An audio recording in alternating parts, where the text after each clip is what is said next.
Alright, this is a quick update before I get too much further along. I got the fuselage mostly done.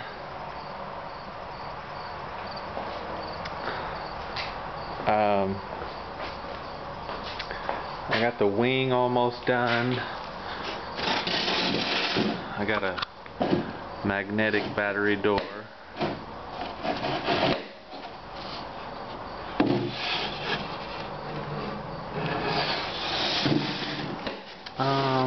I'm trying to be careful not to make it too tail heavy. It already is a little bit, and I don't even have the vertical stabilizer back there yet.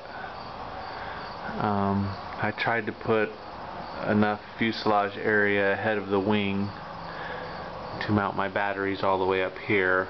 I'm going to sand that smooth, and usually when I build a plane I like to leave a flat area up here so I can decide where I'm going to mount the wing exactly later. And you can see there's a strip of aluminum going this way on this side and this way on this side, so that they each provide stiffness in a different direction. Overall, I was pretty amazed at how light the whole thing was after I built it. Here's the wing I'm working on. I'm not done with it yet. Here's my flared wing tips that are going to go right here. The whole thing is kind of upside down right now. Ooh, don't want to lose that. Here are my ailerons. I already got those hinged. I'm going to put the I'm going to dig out a spot for a servo here in a second. This will be my first plane with flaps, so I got those in.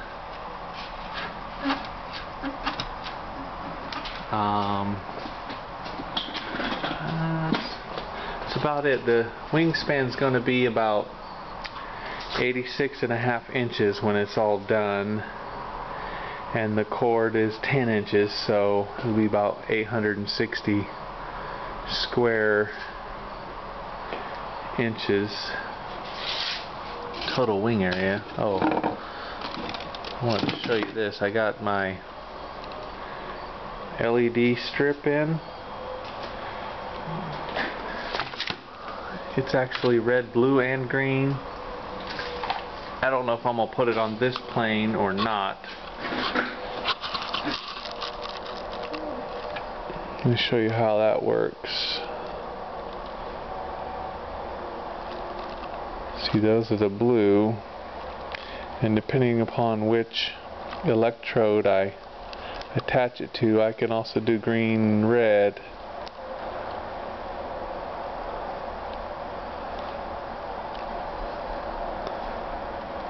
I can't get the others to light up. I don't know if I'm going to put it on this plane or that plane or that plane. I haven't decided yet. Anyway, the next time I make a video, the plane will be done, if not ready for a maiden flight. So I'll see you later.